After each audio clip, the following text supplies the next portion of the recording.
I gotta tell y'all, I just made the best batch of chili I think I've ever made in my life. And I haven't made many, but oh my gosh, this is so good. I'm gonna read the recipe to you, and then I'll post it down below in the YouTube information about so you can listen to it, and then also have the recipe handy to make. So I used, starting off, 2 tablespoons of vegetable oil, which is actually olive oil in my part, 2 tablespoons of baking drippings, 2 tablespoons of coconut oil. Got to get that MCT oil up in my brain.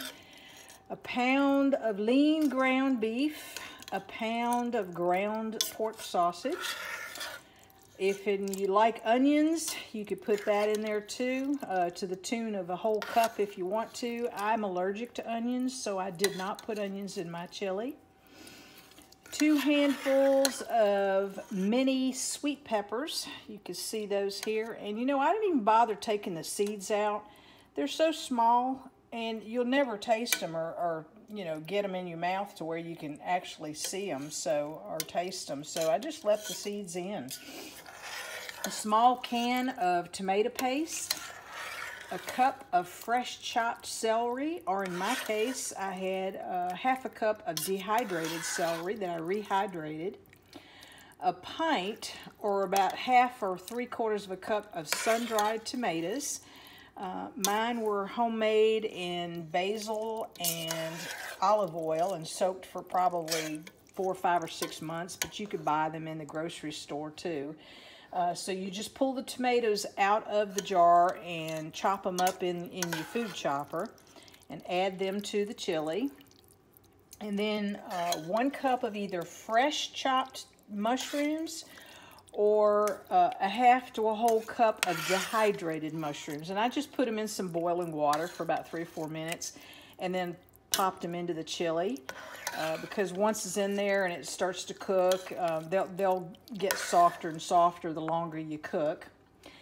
Then you could either put 2 cloves of garlic, or in my case, I had a whole jar of chopped garlic in the refrigerator. So I just emptied the rest of the jar. It's probably about 4 or 5 big heaping tablespoons.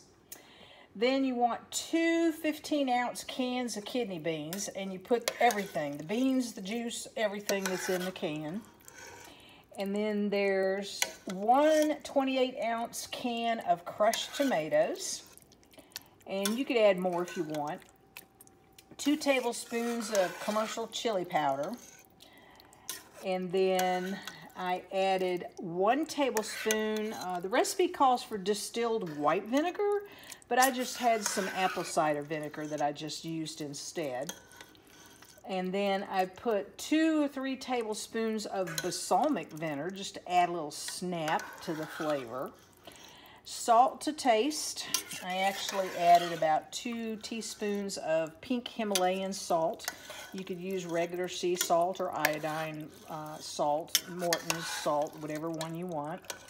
Then ground black pepper. I got a brand new pepper grinder, so I threw, you know, some fresh ground pepper in there. And then 1 tablespoon of sugar, just to sweeten it up just a little bit. And I added also 1 to 2 tablespoons of chia seeds, and that helps thicken up the whole mix. And so that's pretty much the recipe. You just add the ingredients, cook your meat first and then add the rest, and then just stir it up really good. And then it's ready to eat when you are.